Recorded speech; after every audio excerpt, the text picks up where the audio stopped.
Okay, ठीक है। तो हम लोग बात कर रहे थे यूपी स्पेशल की।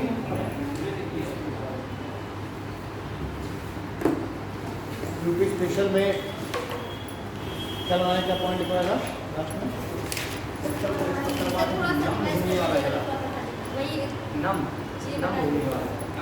हम लोग बात कर रहे थे वो उत्तर प्रदेश की मुख्य बातें, हाँ, नम के नमी वगैरह के बारे में कि मानसून कहाँ से आ रहा है उत्तर प्रदेश में, जो बारिश हो रही है उसके बारे में बात किए थे ना हम लोग। तो हम लोगों ने मानसून के बारे में बात कर ली थी कि उत्तर प्रदेश में जो वर्षा हो रही है ये किस तरीके से हो रही है। इसमें हम लोगों ने मुख्य रूप से फोकस किया था, वो फोकस किया था हमने उत्तर बुंदेलखंड पे।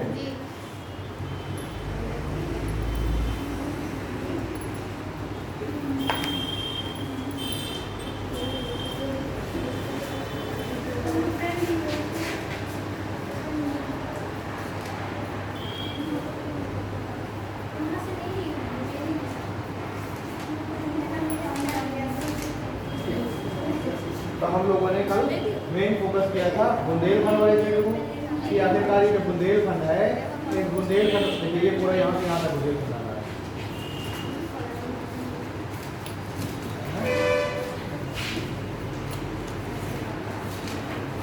तो हमने बात की थी कि ये जो बुंदेलखंड है आखिरकार क्यों बुंदेलखंड सूखा रह जाता है। तो इसमें निष्कर्ष निकला था कि ये वृष्टि छाया प्रदेश है या शैडो जोन में है ना। और शैडो जोन या वृष्टि छाया प्रदेश में इस कारण से बुंदेलखंड सूखा रहता है। अब अगर हम ये बात करें कि पूरे उत्तर प्रदेश में जो वर्षा है ये किस मानसून की शाखा से हो रही है, तो दक्षिण पश्चिम मानसून की जो ये वाली शाखा है बंगाल की खाड़ी से आ रही है। इससे उत्तर प्रदेश में जो 80% वर्षा है वो इसी मानसून से हो रही है। बाकी जो 20% है उसमें ये जो अरब सागर वाली शाखा आ रही है थोड़ा बहुत उससे, और कुछ थोड़ा बहुत हो जा रही है जो आपकी जेट स्ट्रीम के समय में ठंडियों में जो जेट स्ट्रीम चल रही है तो उससे जो ओला वृष्टि हो रही है उससे। तो 80% जो वर्षा है उसकी प्राप्ति हो जा रही है दक्षिण पश्चिम मानसून की बंगाल की खाड़ी शाखा से।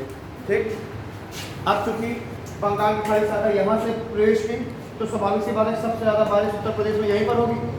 अगर आपसे पूछा जाए कि यूपी में सबसे ज़्यादा बारिश कहाँ होगी, सबसे कम बारिश कहाँ होगी, तो ये तो आपके पास इमेज होगी ही ना कि जब यहाँ से जब मानसून आ रहा है तो स्वाभाविक सी बात है सबसे ज़्यादा बारिश यहीं पर होगी और सबसे कम बारिश यहाँ होने में घटती चली जाएगी।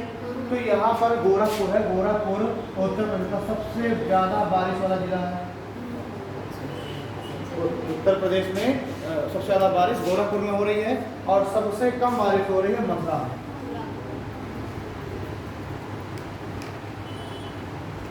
ठीक है, तो उसी के आगे नेक्स्ट पॉइंट लिख लो। उत्तर प्रदेश में सर्वाधिक बारिश वाला जिला, उत्तर प्रदेश का सर्वाधिक बारिश वाला जिला गोरखपुर है। सर्वाधिक बारिश वाला जिला गोरखपुर है। ब्रैकेट में लिखना 184.7 सेंटीमीटर वर्षा। उत्तर प्रदेश में सर्वाधिक बारिश वाला जिला गोरखपुर है 184.7 सेंटीमीटर वर्षा। और सबसे कम वर्षा वाला जिला मथुरा है।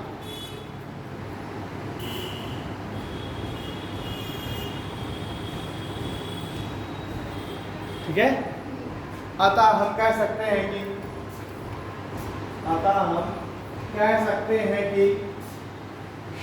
प्रदेश में पूरब से पश्चिम जाने पर,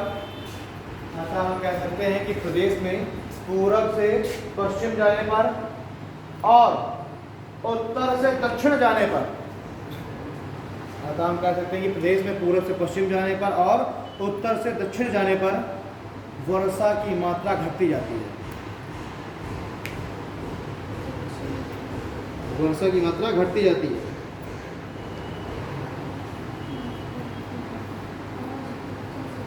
और उत्तर से दक्षिण जाने पर वर्षा की मात्रा घटती है। भाई यहाँ से एक ये तो सवाल क्लियर हो गया कि पूरब से पश्चिम जाने पर घट रही है वर्षा, उत्तर से दक्षिण जाने में कैसे घट रही है। तो ये मानसून आ गई यहाँ पर हिमालय का ये वाला एरिया है, हिमालय का तराई है। ये हिमालय का क्या है, हिमालय का तराई वाला एरिया है और यहाँ पर हिमालय की रेंजेस हैं इस तरीके से। तो मानसून आ रहा है, मानसून आगे यहाँ पर टकराएगा हिमालय में, हिमालय के एरिया में ज़्यादा बारिश करेगा। तो गोरखपुर भी बिल्कुल तराई वाले एरिया के पास ही है, तो इसलिए सबसे ज़्यादा बारिश कहाँ हो जा रही है, गोरखपुर में। ठीक, मैंने कहा था जब भी बारिश होनी होगी तो उसके लिए अवरोध चाहिए, तो अवरोध का काम कर दे रही है शिवालिक वाली जो रेंजेस है हिमालय की। तो मानसून आया और आकर के यहाँ पर टकराया, और जब टकराया तो यहीं पर गोरखपुर में ज़्यादा बारिश हो गई। तो उत्तर प्रदेश के इसीलिए उत्तर वाला जो क्षेत्र है, उत्तर प्रदेश का तराई वाला क्षेत्र, पीलीभीत, लखीमपुर, बहराइच, है ना, आपका कुशीनगर वगैरह, सिद्धार्थनगर, ये सब यहाँ पर क्या हो रही है, ज़्यादा बारिश हो रही है श्रावस्ती वगैरह में। और दक्षिण की ओर आते आते ये इधर पर विंध्याचल है, तो इसकी वजह से यहाँ से भी नहीं आ पाई, और ये मानसून इस तरीके से ऊपर निकल जा रहा है, तो यहाँ पर भी नहीं मानसून हो पाया। इसलिए जो ये बुंदेलखंड है ये क्या रहेगा, सूखा रहेगा। ठीक, अगला पॉइंट लिखिए। हाँ, मथुरा में 54.6 सेंटीमीटर, क्योंकि सबसे कम वर्षा वाला जिला मथुरा है, ब्रैकेट में 54.6 सेंटीमीटर वर्षा,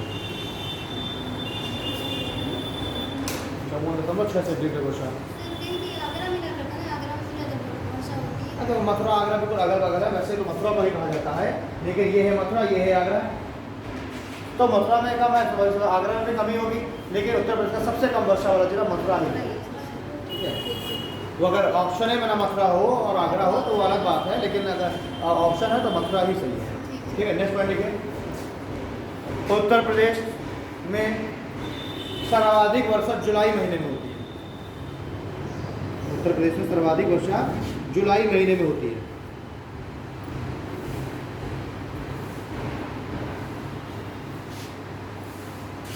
ठीक है, नेक्स्ट पॉइंट लिखिए। पूर्वी उत्तर प्रदेश में मानसून की संभावित अवधि, पूर्वी उत्तर प्रदेश में मानसून की संभावित अवधि 56 दिन। पूर्वी उत्तर प्रदेश में लगभग 56 दिन मानसून रहता है। पूर्वी उत्तर प्रदेश में मानसून की संभावित अवधि लगभग 56 दिन, जबकि पश्चिमी उत्तर प्रदेश में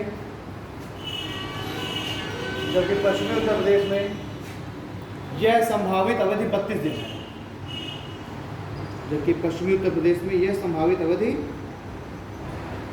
32 दिन है।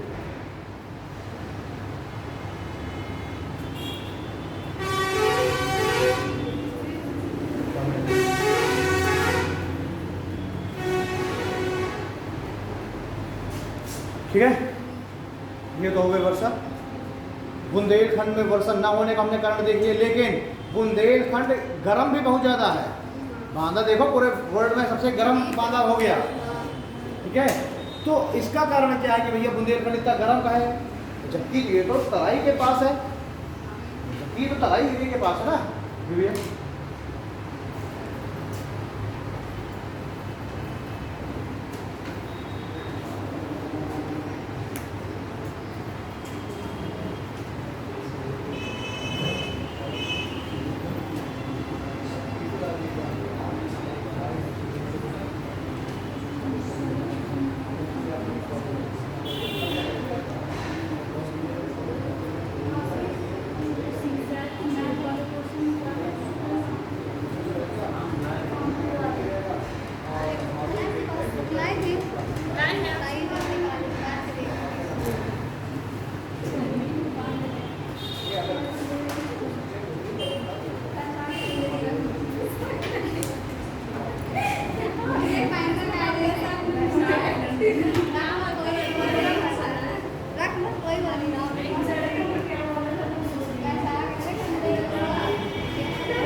तो हमने कल देख लिया था कि जो बुंदेलखंड है यहाँ पर कम बारिश क्यों हो रही है, इसका कारण हमने देख लिया, क्योंकि उस शैडो जोन में है, यहाँ से विंध्याचल नहीं आने दे रही और यहाँ से ऊपर निकल जा रहे हैं।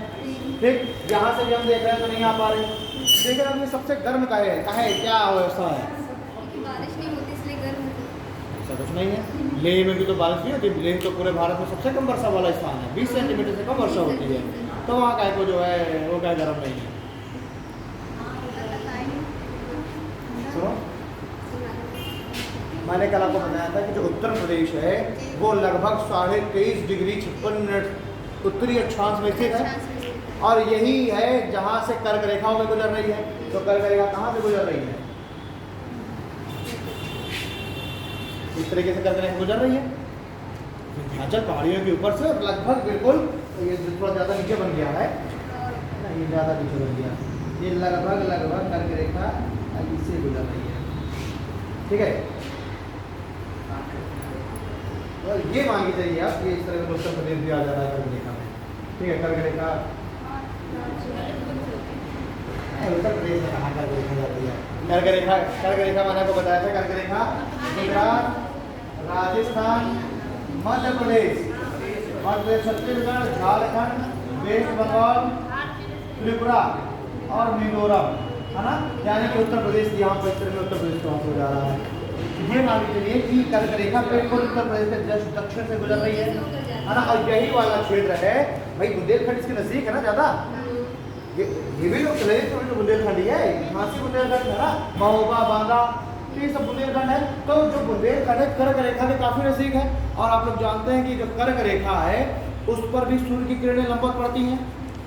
जी मैं आपको बता ही चुका हूँ कि जो सूर्य की किरणें हैं वो 23.5 डिग्री साउथ से लेकर के 23.5 डिग्री नॉर्थ तक में लंबवत आती हैं। तो जून के आसपास हम देख रहे हैं कि सूर्य की लंबवत किरणें कहाँ होती हैं? कर्क रेखा पर, और उस समय कर्क रेखा में सबसे ज़्यादा गर्मी पड़ेगी, और जो बुंदेलखंड है कर्क रेखा के नज़दीक है। अब आप कहिए सर वैसे तो मध्य प्रदेश से कर्क रेखा जा रही तो वहाँ बारिश हो रही है ना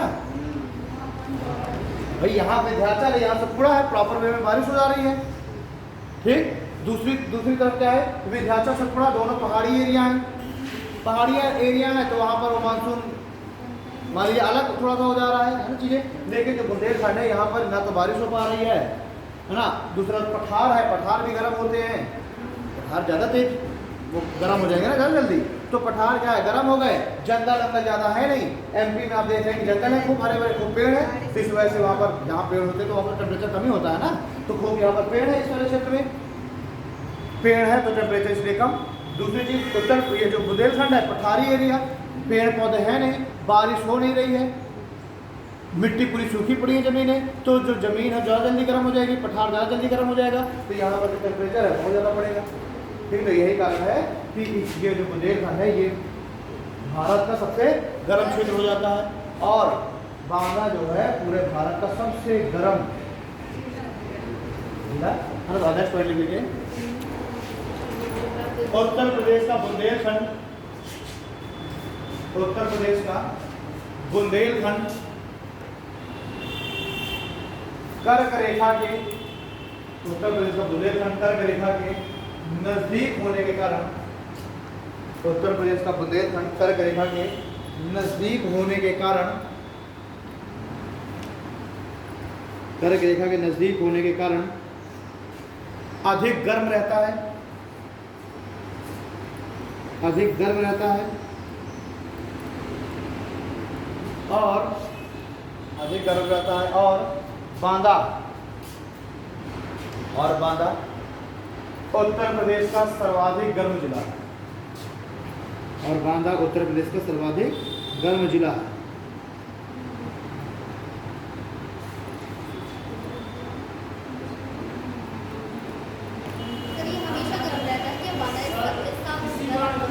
अरे ऐसा कुछ नहीं, हर साल गर्म होता है बांदा, हर साल बांदा जो है टॉप रैंक कर रहता है, और क्या ऐसा टॉप रैंक कर रहता है।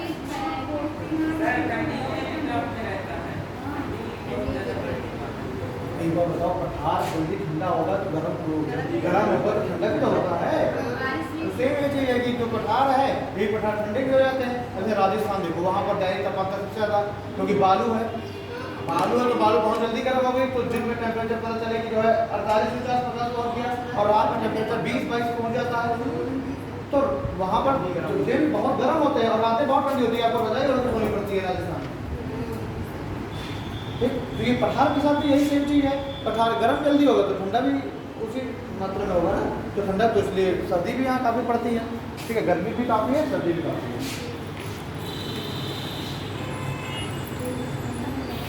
ठीक है। ये देखिए एक पॉइंट और लिख लो, उत्तर प्रदेश का सबसे गर्म महीना जून है। उत्तर प्रदेश में सबसे गर्म महीना जून है और सर्वाधिक वर्षा वाला महीना जुलाई है। तो हो गया, ठीक है।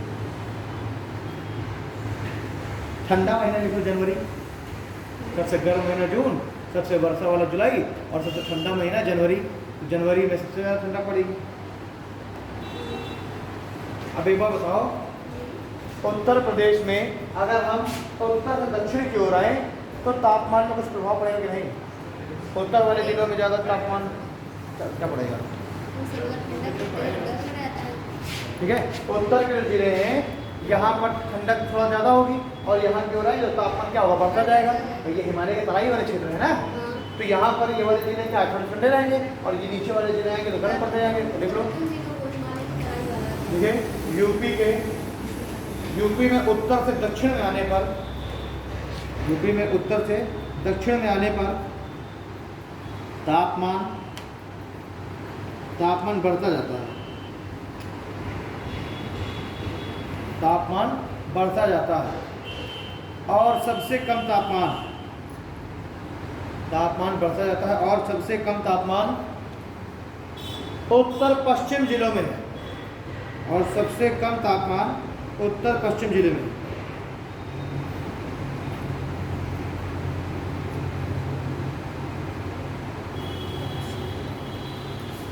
ठीक है, तो सबसे कम तापमान यूपी में कौन से जिलों में है?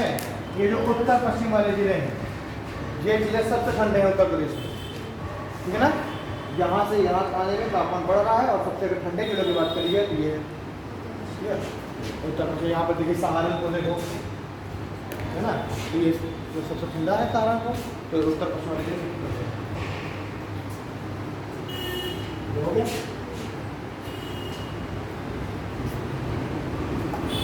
और क्या लिखवाया गया इसका? नदियाँ वगैरह लिख दिया गया।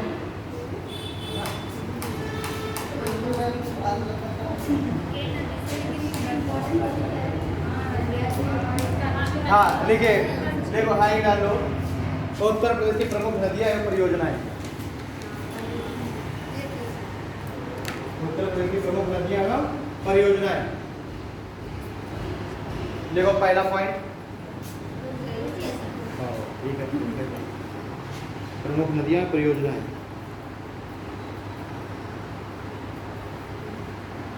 बोले उत्तर प्रदेश में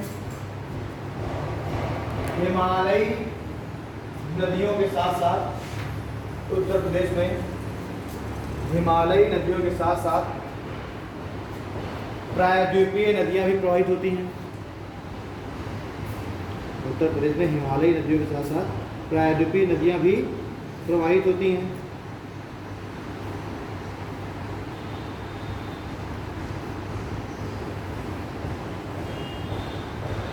ठीक है, नेक्स्ट वन लिखिए, हिमालयी नदियों में मुख्य रूप से, हिमालयी नदियों में मुख्य रूप से गंगा,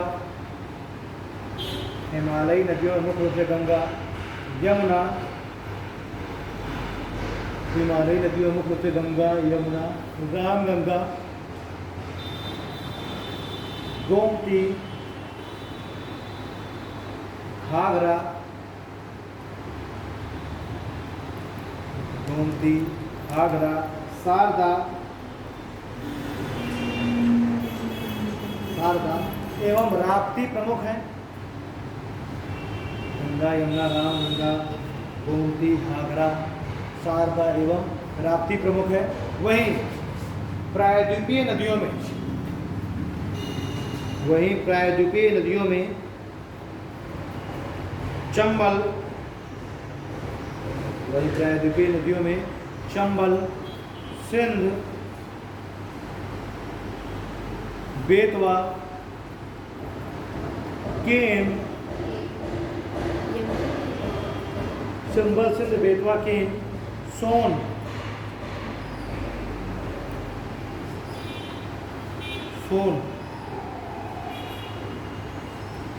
तमसा, इधर टोन्स भी कह देते हैं, तमसा, आदि प्रमुख है।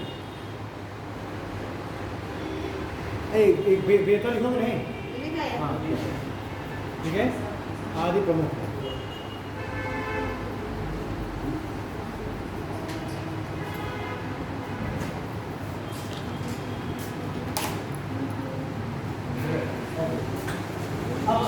अगर मैं ये पूछूं कि हिमालयी नदियाँ और प्रायद्वीपीय नदियों में कोई चार अंतर बताओ, तो बताओगे? क्या डिफरेंस है? सर प्रायद्वीपीय बिल्कुल नदियों का विकास हिमालयी नदियों से पहले हुआ। ठीक है, एक अंतर हो गया, यानी कि जो प्रायद्वीपीय नदियाँ हैं वो ज़्यादा ओल्ड हैं, ओल्डर हैं हिमालय की। ठीक है, दूसरा पॉइंट, और प्रायद्वीपीय नदियाँ दक्षिण से उत्तर की ओर आती हैं।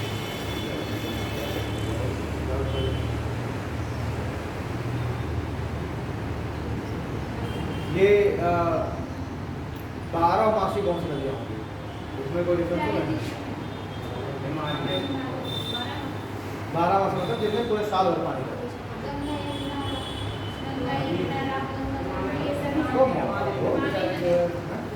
हिमालय नदियाँ 12 मासी होगी, कारण बताइए।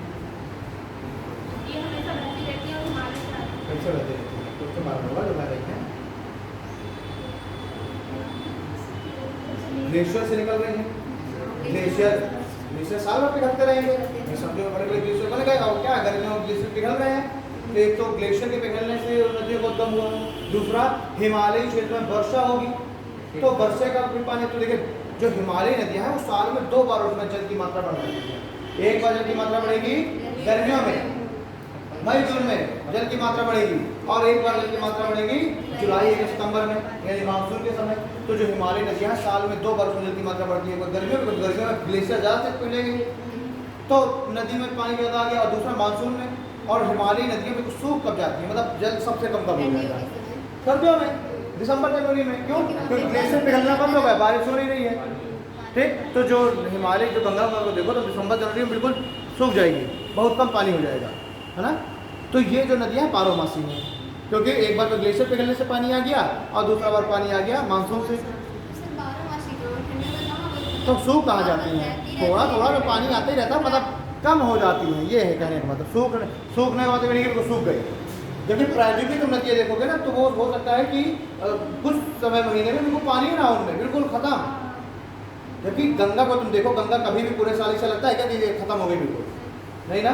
तो इनमें साल भर भले ही ग्लेशियर जो है वो स्पीड ग्लेशियर की पिघलने कम हो गई, फिर भी ग्लेशियर थोड़ा बहुत पिघलते रहते हैं भाई। ग्लेशियर आगे की ओर सरक रहे हैं ना, तो फ्रिक्शन की वजह से थोड़ा बहुत तो ग्लेशियर पिघलते रहेंगे। साथ साथ हिमालय में जो पानी बरसा था, तो पानी भी कहीं ना कहीं स्टोर हो जाता, तो हमेशा रिश्ता रहता है, थोड़ा थोड़ा पानी रिस्क नदियों में आता रहता है, साल भर पानी आता रहता है हिमालय नदियों में, लेकिन साल में 2 बार जल की मात्रा बढ़ जाती है। जबकि जो प्रायद्वीपीय नदियाँ हैं ये मौसमी होती हैं, ग्लेशियर तो है नहीं। जब मानसून आया जून जुलाई अगस्त में, तो अचानक से पानी बरसा, अब पानी बरसा तो अचानक से नदियों में क्या आ गई? बाढ़ आ गई। तो जो हिमालयी नदियाँ हैं वो कभी अपना देखेंगे बहुत बड़े क्षेत्र में उन्होंने फ्लड कर दिया, बाढ़ आ गई उसमें, क्योंकि उनका जो बेसिन है वो क्या होता है? गहरा होता है, वो गहरे बेसिन में बह रही होती है, तो उनमें क्या है कि बाढ़ बहुत ज़्यादा विभत्स नहीं होती। लेकिन प्रायद्वीपीय नदियों क्या होगा? बाढ़ अचानक से आ जाएगी। हिमालय नदियों में बाढ़ आराम से आती है, जबकि प्रायद्वीपीय नदियों में रातों रात बाढ़ आ जाती है। क्यों? पानी बरसा, और चूंकि वो बह रही है पठार पर, तो पठार पर बह रही तो उन्हें बहुत ज़्यादा वो अपने बेसिन को गहरा भी नहीं कर पाई है, उतनी है ना वो। अब पानी जब आएगा और नदियाँ उतनी, तो तुरंत क्या हो जाएगा? फ्लड आ जाएगा। जबकि हिमालयी नदियाँ क्या गहरी हैं, गहरे बेसिन में बह रही हैं, तो क्या फ्लड अगर आएगा तो आसपास पहले कछार वाले एरिया को ही केवल डुबोएंगे। ठीक, तो ये जो प्रायद्वीपीय नदियाँ हैं क्या होती हैं? मौसमी होती हैं, और हिमालयी नदियाँ क्या होती हैं? 12 मासी होती हैं। ठीक, ज़्यादा गहरी कौन होगी? हिमालयी नदियाँ। क्यों? क्योंकि नदियों की प्रॉपर्टी होती है अपने बेसों को काटते हुए बहती हैं, और ये हिमालयी नदियाँ बह रही हैं मैदान में, और मैदान का निर्माण कैसे हुआ है? जलोढ़ मिट्टी से। तो मिट्टी अपेक्षाकृत मुलायम है, तो उसको क्या करेगी? काटती हुई बढ़ेगी। और जबकि जो प्रायद्वीपीय नदियाँ वो किसके ऊपर रही हैं? पठार के ऊपर, और पठार है कठोर, तो अब बहुत ज़्यादा अपने बेसों को काट नहीं पाएंगे वो, इसलिए क्या होगी? वो उथली होगी। ठीक है, तो ये हमने डिफरेंस देख लिए हिमालयी नदियाँ और प्रायद्वीपीय नदियों में। प्रायद्वीपीय नदियाँ ज़्यादा ओल्ड हैं, वो अपनी वृद्धावस्था में चल रही हैं प्रायद्वीपीय नदियाँ, जबकि हिमालयी नदियाँ अपनी युवावस्था में चल रही हैं, क्योंकि हिमालय का निर्माण ही अभी हुआ है कुछ ही लाख साल पहले। और प्रायद्वीपीय पठार का निर्माण करोड़ों साल हो गए। जब पृथ्वी की उत्पत्ति हुई, निर्माण हुआ, उसी समय प्रायद्वीपीय पठार, क्योंकि जो प्रायद्वीपीय पठार है भारत का, ये क्या है, ये विश्व की सबसे पुरानी स्थलाकृतियों में से है। तो ये प्रायद्वीपीय पठार उस समय बन गया, तो नदियाँ भी तभी से बह रही हैं, तो करोड़ों साल हो गए नदियों को। और हिमालय का निर्माण अभी हुआ है, हाल फिलहाल कुछ लाख साल पहले। तो हिमालय जब अभी बना तो उसकी नदियाँ भी अभी की हैं, तो अभी युवावस्था में है। ठीक है, चंचलता किसमें ज़्यादा होगी? पठारी नदी उथली है ना, तो क्या वो अचानक तेज बह रही है ना, उथली। हिमालयी नदियाँ क्या है, वो शांत हो जाती है, शांत होती है, क्योंकि गहरे विश्व में बह रही हैं तो शांत होती हैं। ठीक है, तो चंचलता ज़्यादा होगी प्रायद्वीपीय में, शांत होगी हिमालयी नदी। तो ये नदियाँ, तो हमने देखिए उत्तर भारत, जो उत्तर प्रदेश है, इसके उत्तर वाले हिस्से में हिमालयी नदियाँ बह रही हैं और दक्षिण वाले हिस्से में प्रायद्वीपीय नदियाँ बह रही हैं। और लगभग उत्तर प्रदेश के बीच से ये नदियाँ सब आगे मिल जा रही हैं, और एक मुख्य नदी जैसे गंगा और यमुना में मिल करके और सारा पानी फिर आगे चला जा रहा है उत्तर प्रदेश के आगे। तो आप यही देखिए कि मेन ऐसे नदी गंगा और यमुना आ रही हैं। मेन अगर हम देखें तो उत्तर प्रदेश की मेन नदी है गंगा। तो कुछ नदियाँ आगे जैसे राम गंगा वगैरह है ना, शारदा, राप्ती, घाघरा, गोमती, रामगंगा, ये सब आकर के उत्तर से मिल जा रही है गंगा से। और वहीं केन, बेतवा, सिंध, चंबल, ये सब आकर के मिल जा रही है यमुना से, और यमुना मिल जा रही है गंगा से। तो अल्टीमेटली सारी नदियाँ किससे मिल गई दक्षिण में जाकर के? गंगा से। अल्टीमेटली दक्षिण में बहने वाली नदियाँ किससे मिल गई?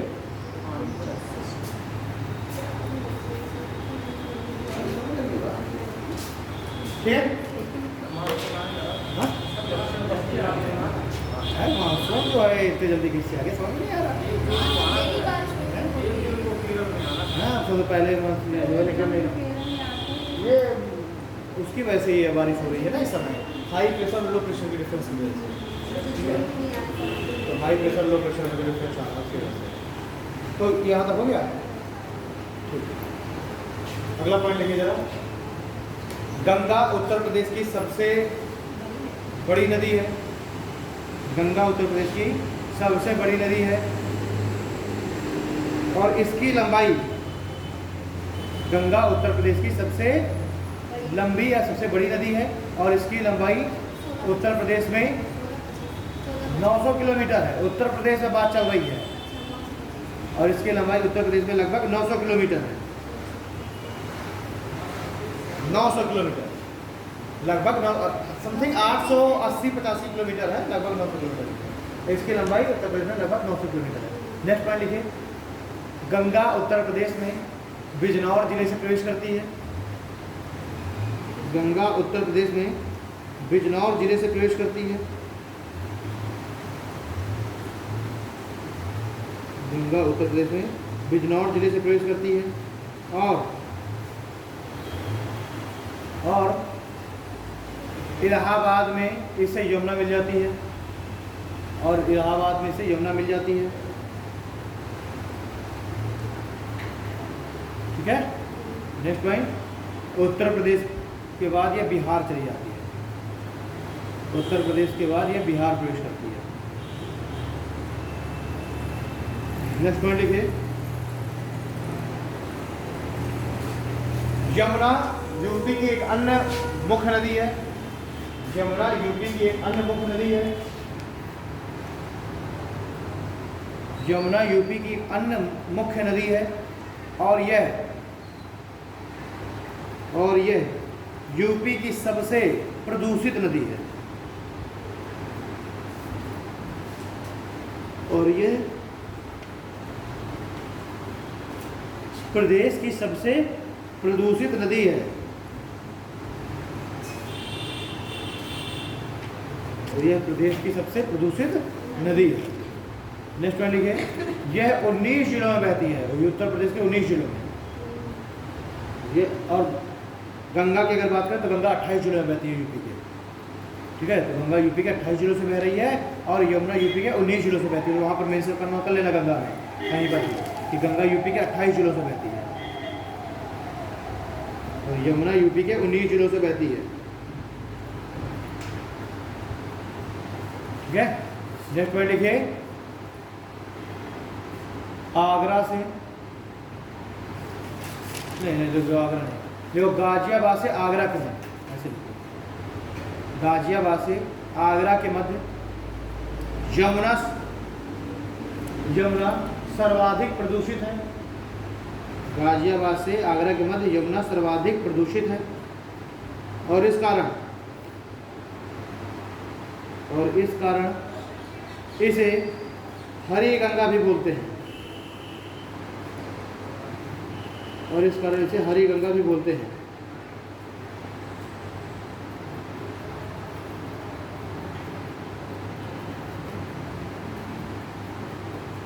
ठीक, नेक्स्ट पॉइंट लिखिए। अगला पॉइंट, मुरादाबाद और बरेली रामगंगा के तट पर स्थित है। मुरादाबाद और बरेली शहर, अब गंगा के 28 जिले दिखाने का मतलब है, सुना है क्या? 28 जिले कहाँ पे? हाँ, उसको देख लेना है ना, गंगा के 28 जिले। ये रामगंगा वगैरह ज़्यादा पूछता है, गंगा के नहीं ज़्यादा पूछता। तो मुरादाबाद और बरेली रामगंगा के तट पर स्थित है। नेक्स्ट पॉइंट लिखिए, लखनऊ, जौनपुर और सुल्तानपुर। लखनऊ, जौनपुर और सुल्तानपुर गोमती नदी के तट पर स्थित है। लखनऊ, जौनपुर और सुल्तानपुर गोमती नदी के तट पर स्थित है। गोमती नदी यहाँ पीलीभीत से निकलती है, इसलिए यहाँ पर पीलीभीत जिला बताया था ना मैंने, तराई वाला जिला लखीमपुर से पहले पीलीभीत से इसे बहती है इस तरीके से और यहाँ से आई लखनऊ, यहाँ पर लखनऊ है, लखनऊ के आगे आई यहाँ पर जौनपुर है और आगे आई सुल्तानपुर है और आ करके मिल जाएगी गंगा से वाराणसी के आगे, बनारस के आगे थोड़ा सा कुछ किलोमीटर आगे ये आकर के मिल जाएगी गंगा से। कौन सी? तो इसके तट पर कौन? पीलीभीत से निकल रही है, पीलीभीत के फुलहर झील से, पीलीभीत के फुलहर झील से निकल रही है और ये एकमात्र गंगा की सहायक नदी है जिसका उद्गम मैदानों से होता है, हमारे से नहीं हो रहा है। कहाँ से हो रहा है? मैदानों से। तो गोमती एकमात्र गंगा की सहायक नदी जिसका उद्गम हो रहा है मैदानों से और पीलीभीत के फुलहर झील से निकल रही है। लखनऊ, जौनपुर और सुल्तानपुर इसके तट पर स्थित है और ये आकर के वाराणसी के आगे गंगा से मिल जाती है। ठीक है, अगला पॉइंट लिखिए, गोरखपुर राप्ती नदी के तट पर स्थित है। गोरखपुर राप्ती नदी के तट पर स्थित है।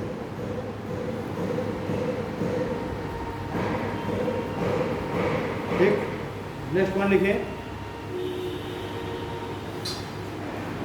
सोनभद्र जिला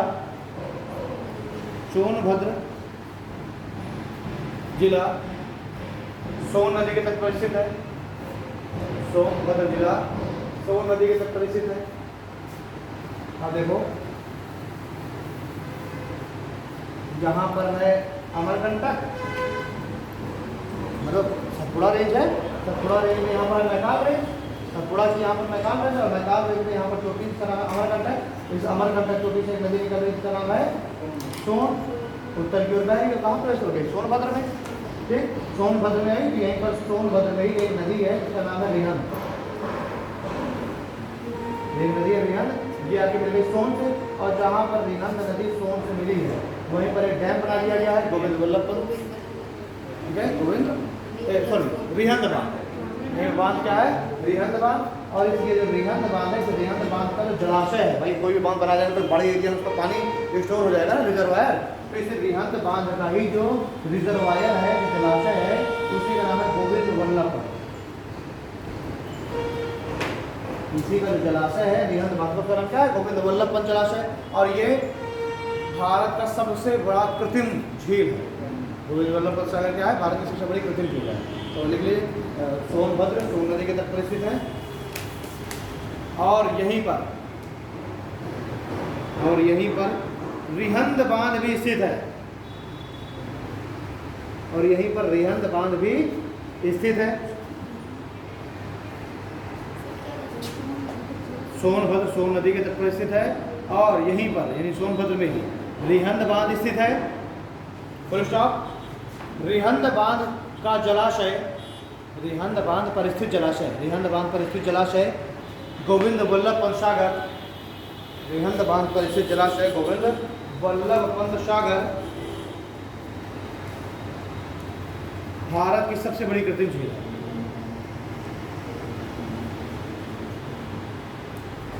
भारत की सबसे बड़ी कृत्रिम झील है।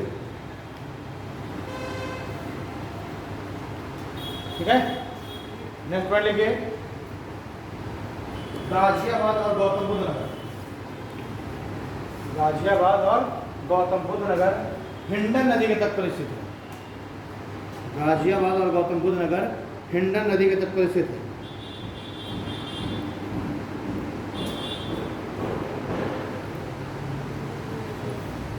ठीक है, और नेक्स्ट पॉइंट, प्रतापगढ़ सई नदी के तट पर स्थित है। प्रतापगढ़ सई नदी के तट पर स्थित है। बांदा हमीरपुर आप लोग जानते हैं, हमीरपुर बेतवा नदी के और बांदा केन नदी के। ठीक है, और प्रतापगढ़ सई नदी के तट पर स्थित है। सई सई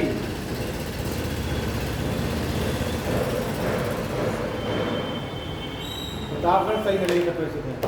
एक और पॉइंट लिख लो जरा, देखिए, बलिया यूपी का अंतिम जिला है। बलिया यूपी का अंतिम जिला है जिससे गंगा प्रवाहित होती है, यानी बिजनौर से प्रवेश करती है और बलिया से क्या होती है, निकल जाती है।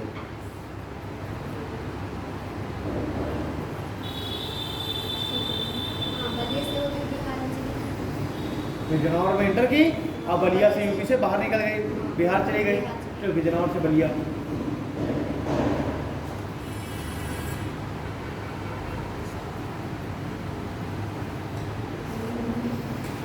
देखो पॉइंट लिखो,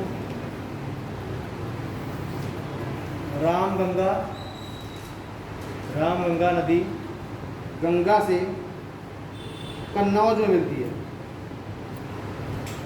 रामगंगा नदी गंगा से कन्नौज में मिलती है।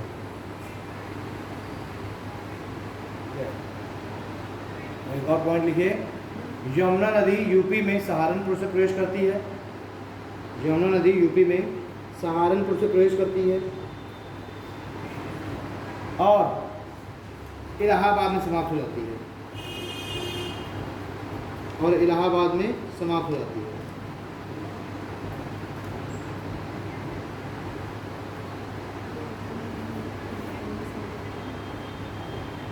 ठीक है, अब भाई डालो यूपी की प्रमुख झीलें।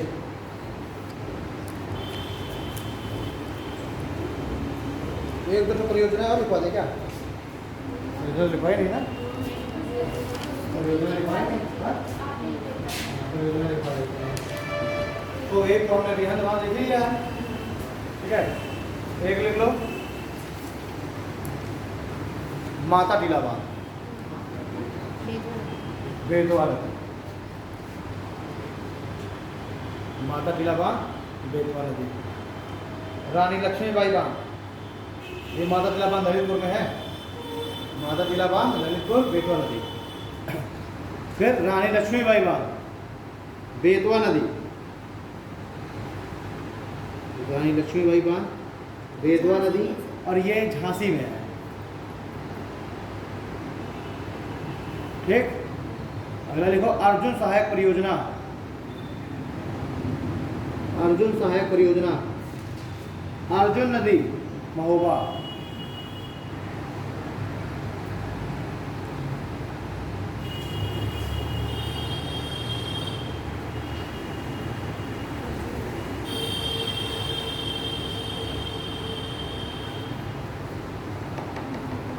ये अर्जुन सहायक परियोजना।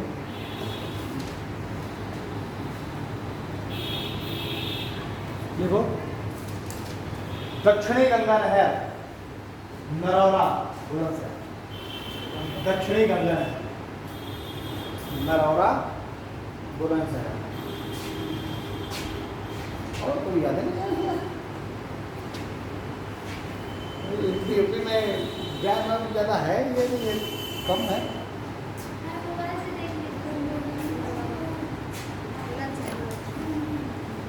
दक्षिणी गंगा नहर की क्या परियोजना है?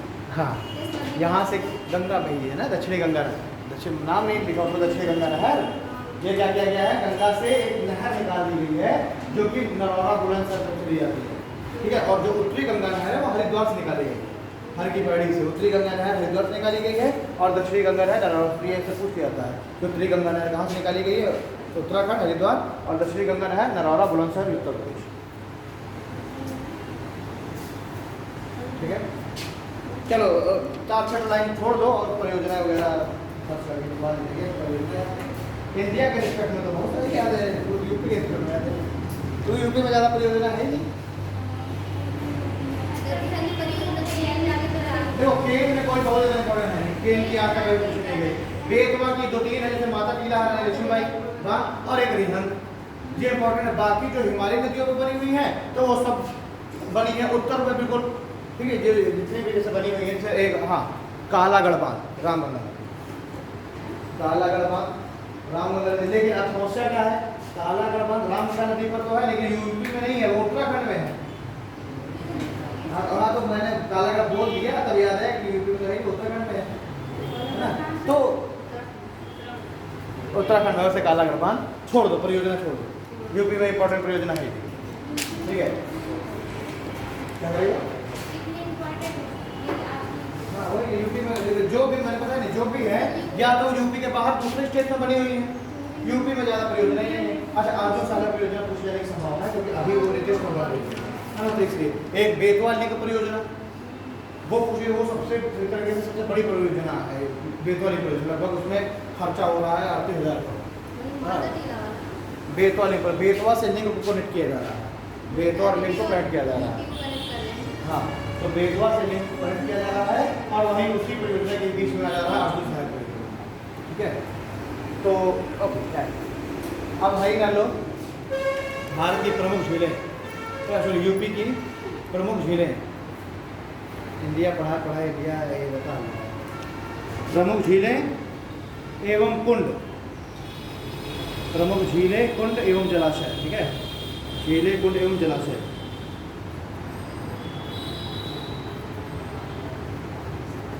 लिखो नवाबगंज झील, नवाबगंज झील उन्नाव, नवाबगंज झील उन्नाव। अगले लिखो करेला झील, करेला झील लखनऊ, करेला झील लखनऊ, वहाँ पर पिकनिक स्पॉट बनाया गया करैली, ठीक है। तो करैली पिकनिक स्पॉट बनाया गया है, करेला झील लखनऊ। अगला नेक्स्ट लिखो है बखीरा झील, बखीरा झील, बखीरा झील संत कबीर नगर,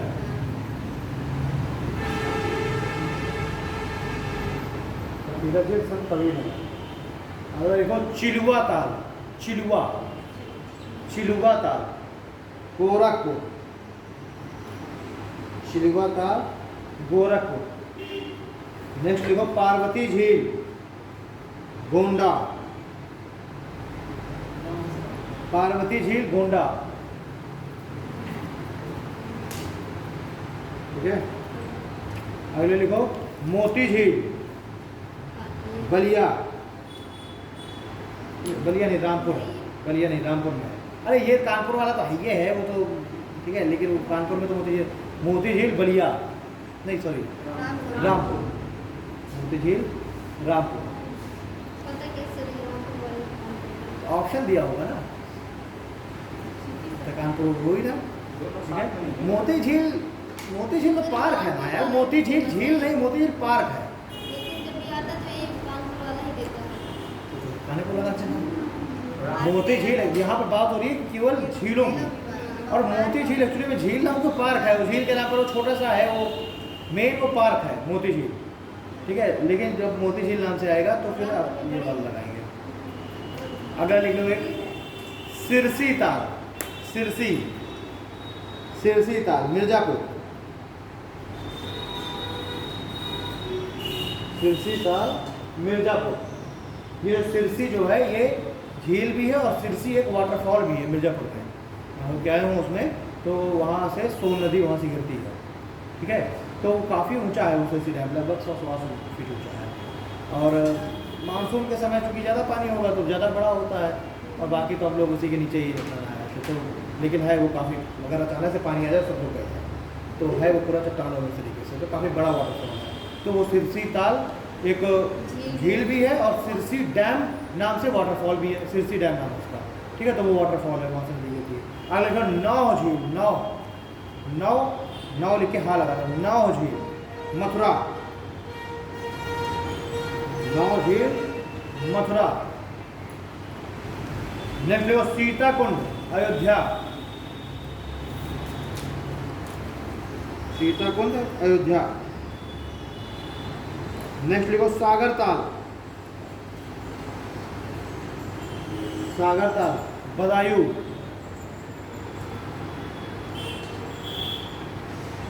सागर ताल बदायूं। मदन सागर, सागर ताल बदायूं, मदन सागर महोबा, हाँ तो झील का होती है,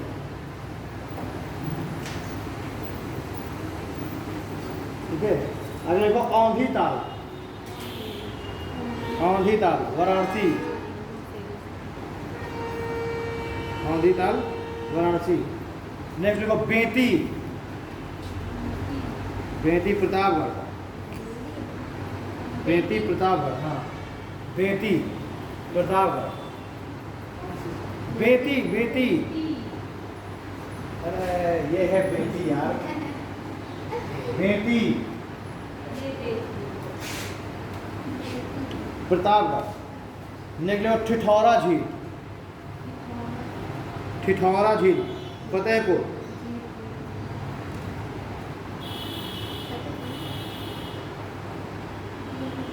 ठीक है। फिर देखो राधा कुंड वृंदावन, राधा कुंड वृंदावन। और एक लिखो अलवारा झील, अलवारा झील कौशाम्बी, यहाँ पर माइग्रेटरी बर्ड्स बहुत आते हैं। अलवारा झील कौशाम्बी। और गोविंद वल्लभ पंत सागर, ब्रैकेट में लिख लो कृत्रिम झील, गोविंद वल्लभ पंत सागर कौशाम्बी, तो अलवारा झील कौशाम्बी, गोविंद वल्लभ पंत सागर सोनभद्र, ठीक है। शेखा झील अलीगढ़, शेखा झील अलीगढ़।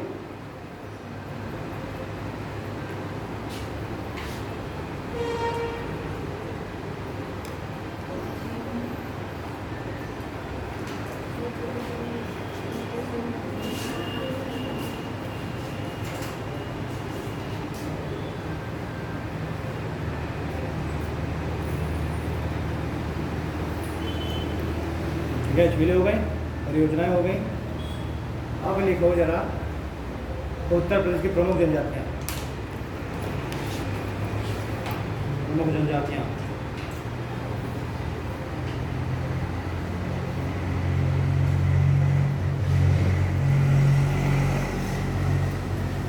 एक पॉइंट लिख लो जरा, एक पॉइंट लिख लीजिए। 2011 की जनगणना के अनुसार, 2011 की जनगणना के अनुसार भारत में जनजातियों की कुल संख्या, 2011 की जनगणना के अनुसार भारत में जनजातियों की कुल जनसंख्या 10,42,00,000, 10,42,81,034 81,034 है। 10,42,81,034 है। और यह भारत की कुल जनसंख्या का 81,034 है, और यह भारत की कुल जनसंख्या का 8.06% है, 8.06% है।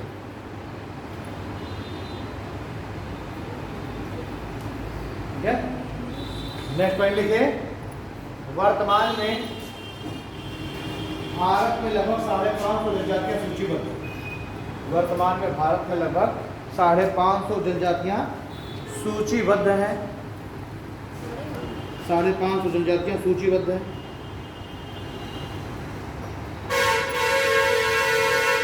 ठीक है। नेक्स्ट पॉइंट लिखिए, सर्वप्रथम ठक्कर बप्पा ने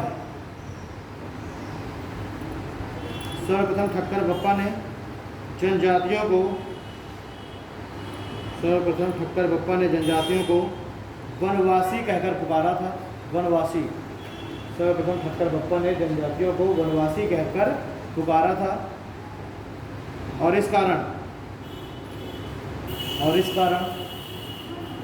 वनवासी कहकर पुकारा था और इस कारण ठक्कर बप्पा को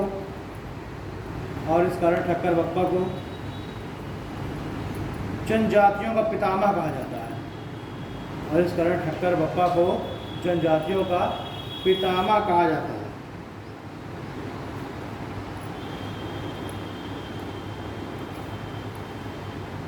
ठीक है। नेक्स्ट पॉइंट लिखो, सन 2000 में उत्तराखंड के अलग हो जाने के पश्चात, सन 2000 में उत्तराखंड के अलग हो जाने के पश्चात उत्तर प्रदेश में थारू एवं बुक्सा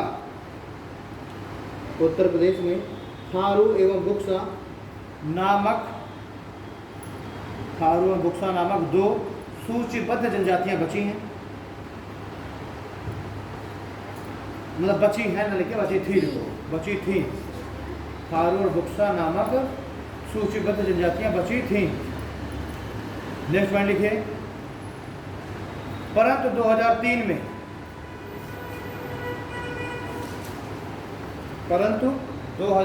में 10 अन्य जाति समूहों को भी 10 अन्य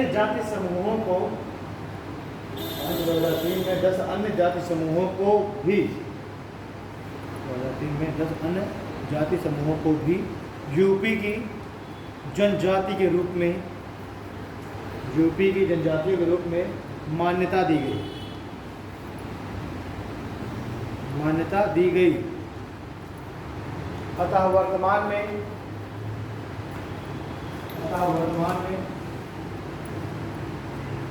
यूपी में 12 सूचीबद्ध जनजातियां हैं।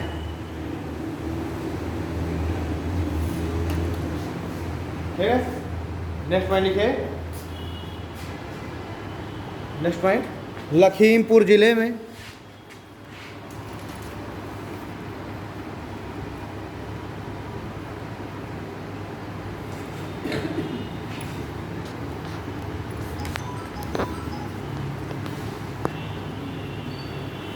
लखीमपुर जिले में सर्वाधिक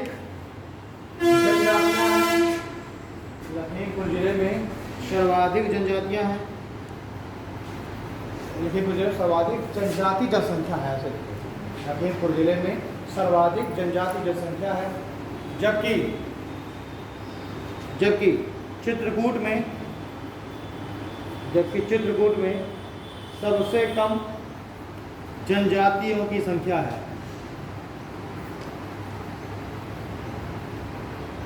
जबकि चित्रकूट में सबसे कम जनजातियों की संख्या है। नेक्स्ट पॉइंट लिखो, यूपी में सर्वाधिक जनसंख्या थारू जनजाति की। यूपी में सर्वाधिक जनसंख्या थारू जनजाति की, जबकि सबसे कम संख्या बनरावत को ही राजी नहीं होते हैं, क्योंकि सबसे कम जनसंख्या बनरावत या राजी जनजाति की है। ये सबसे कम जनसंख्या बनरावत या राजी जनजाति की है। ठीक है, एक चार्ट बना लो। एक तरफ लिखो जनजाति, बीच में लिखो क्षेत्र और तीसरी तरफ लिखो विशेषताएं। जनजाति, क्षेत्र और विशेषताएं।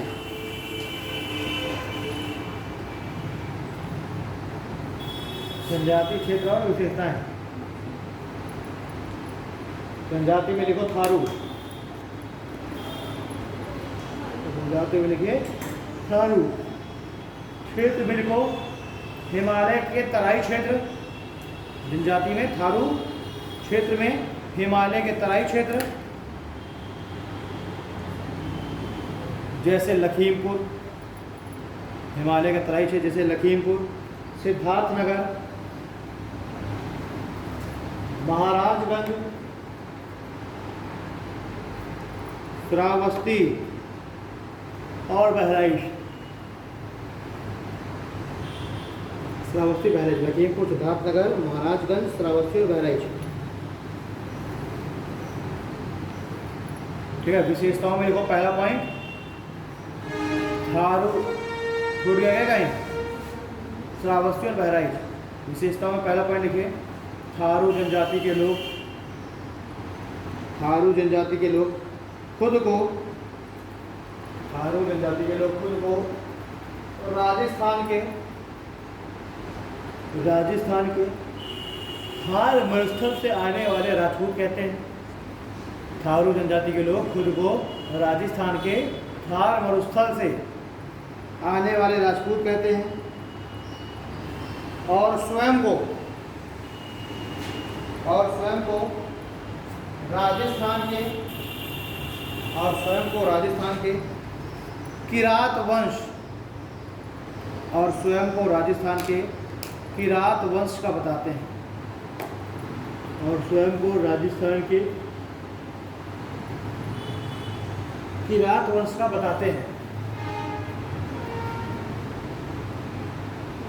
ठीक है, नेक्स्ट पॉइंट लिखिए झेड़ जनजाति। नेक्स्ट पॉइंट इसी में है, आगे भाई विशेषताओं में ही। झेड़ जनजाति दीपावली को शोक के रूप में मनाती है। झेड़ जनजाति दीपावली को शोक पर्व के रूप में मनाती है।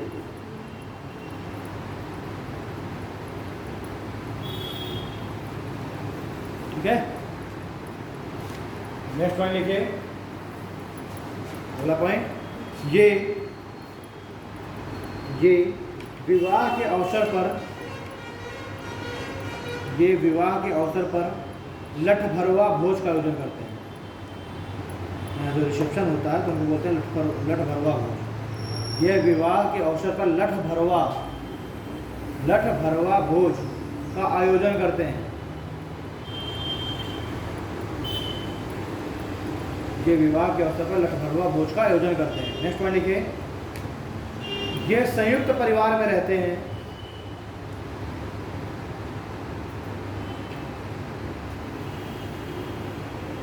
ये संयुक्त परिवार में रहते हैं। ठीक है, और वैशाख के महीने में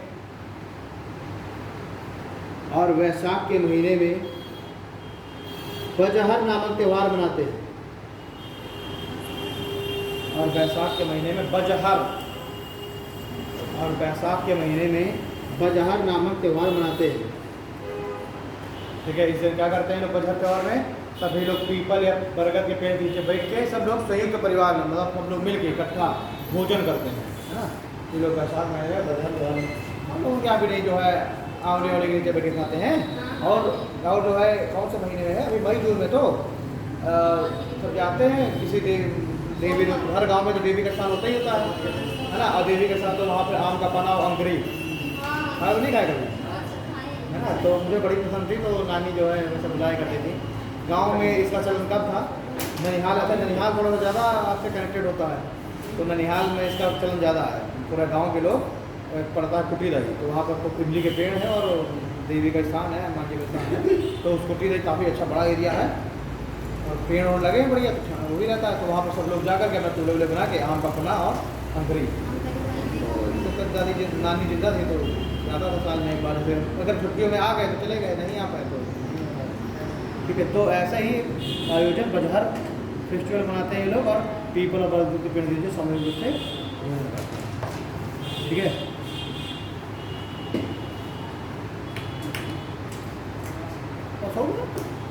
और उसमें कहा है ना, फिर ने बजहर त्योहार बना लिया। नेक्स्ट जनजाति लिखो बुक्सा। नेक्स्ट जनजाति है बुक्सा, थारू हो गई, अगली जनजाति है बुक्सा। क्षेत्र में लिखो बिजनौर, सबसे ज़्यादा इनकी आबादी है बिजनौर में, यह बिजनौर। विशेषता में लिखे यह संयुक्त परिवार में रहते हैं, यह संयुक्त परिवार में रहते हैं और चतुर्वर्ण व्यवस्था को मानते हैं। यह संयुक्त परिवार में रहते हैं और चतुर्वर्ण व्यवस्था को मानते हैं, ठीक है। और चतुर्वर्ण व्यवस्था को मानते हैं। अगले को सहरिया, अगली जनजाति है सहरिया। स्थान लिखो ललितपुर, सहरिया स्थान ललितपुर। नेक्स्ट जनजाति लिखो बैगा, विशेषता में कुछ नहीं। अगली जनजाति है बैगा। सोनभद्र, सहरिया हो गई ललितपुर, बैगा हो गई सोनभद्र। और अगली है पहाड़िया, पहाड़िया भी सोनभद्र। सहरिया ललितपुर में थी और पहाड़िया है सोनभद्र में, ठीक है। नेक्स्ट लिखो चेरो, चेरो जनजाति है सोनभद्र और चंदौली में। चेरो सोनभद्र और चंदौली। नेक्स्ट लिखो पनिका, पनिका है सोनभद्र, पनिका सोनभद्र, ठीक है। नेक्स्ट लिखो खरवार, खरवार जनजाति है सोनभद्र, मिर्जापुर, वाराणसी, बलिया, गाजीपुर और देवरिया। सोनभद्र, मिर्जापुर, वाराणसी, बलिया, गाजीपुर और देवरिया। देखो सोनभद्र और मिर्जापुर के क्षेत्र में, विशेषता में लिखना है, सोनभद्र और मिर्जापुर के क्षेत्र में इस जनजाति के लोग, सोनभद्र और मिर्जापुर के क्षेत्र में इस जनजाति के लोग कर्मा नृत्य करते हैं। इस जनजाति के लोग कर्मा नृत्य करते हैं।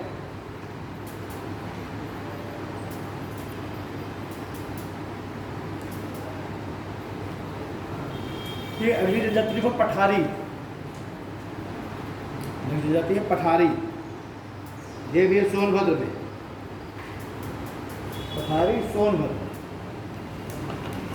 नेक्स्ट लिखो अगरिका,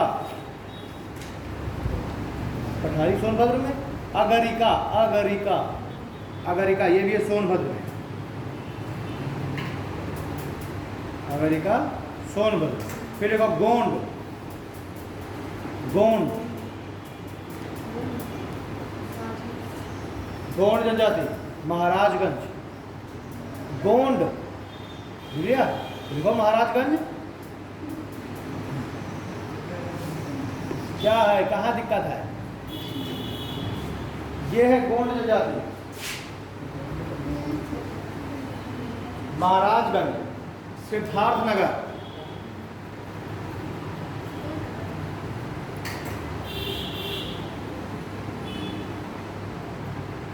ठीक है। महाराजगंज हो गया, सिद्धार्थनगर हो गया। एक जनजाति है भुइया, भुइया इसको भूमिका कह देते हैं, भुइया ये यही है भूमिका,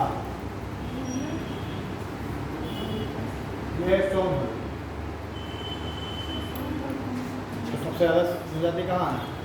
सोनभद्र में है। सभी लोग रहते हैं। सबसे ज़्यादा ट्राइबल एरिया सोनभद्र है। ज़्यादा लोग जाति वहाँ तो सोनभद्र में सिंगल ही लोग ही है। रहते हैं, हाँ, सब जनजाति रहती है। तराई क्षेत्र में है। सोनभद्र तो देखो बात ये है ना कि सबसे ज़्यादा भारत में जो ट्राइब्स हैं वो एरिया है मध्य प्रदेश छत्तीसगढ़ है ना। और सोनभद्र कहाँ है? इधर नीचे साइड है, बट बिल्कुल मध्य प्रदेश के भीतर तो घुसा है। तो मध्य प्रदेश भी टच हो रहा है, छत्तीसगढ़ भी टच हो रहा है। तो ये वाला एरिया है जनजातियों वाला, तो सोनभद्र भी तो उसी में आ जाता है। तो सोनभद्र में है, ठीक है। तो इसकी संख्या सोनभद्र में हो गई हमारा। हाँ क्या करिए 11 वो नहीं देखे RRR मूवी, तो उसमें जो जूनियर NTR है गोंडे जनजाति का तो होता है ना, गोंड। मैंने ट्रेलर देखा था। बस ट्रेलर में देखा, मूवी नहीं देखी। मैं जो है कोचिंग में पढ़ा रहा था मैं अलाउद्दीन खिलजी, तो NDA के बच्चे वो सब पद्मावत देख के आए। पिछले क्लास में मैंने जो है अलाउद्दीन खिलजी पढ़ाया था, तो मैंने बताया चित्तौड़ और मलिक मोहम्मद जैसी पद्मावत और ना और जो भी उसमें था। तो आज वही अलाउद्दीन खिलजी ने समझाया था, आज पढ़ाना था। तो आप और टोटल सभी लगे 1-2 को छोड़ के सब पद्मावत देखे थे, सब पद्मावत देखे थे, पद्मावत देखे। तो जो है ये है जैसे गोंड जनजाति, तो अब उसको RRR को देखो हाँ देखिए है सर। ना। अब ट्रेलर देख के आई हो, अगर यहाँ मैंने सब देखा है तो कह रही ट्रेलर देखा है। ये देखिए हाँ वो लिख रहा है।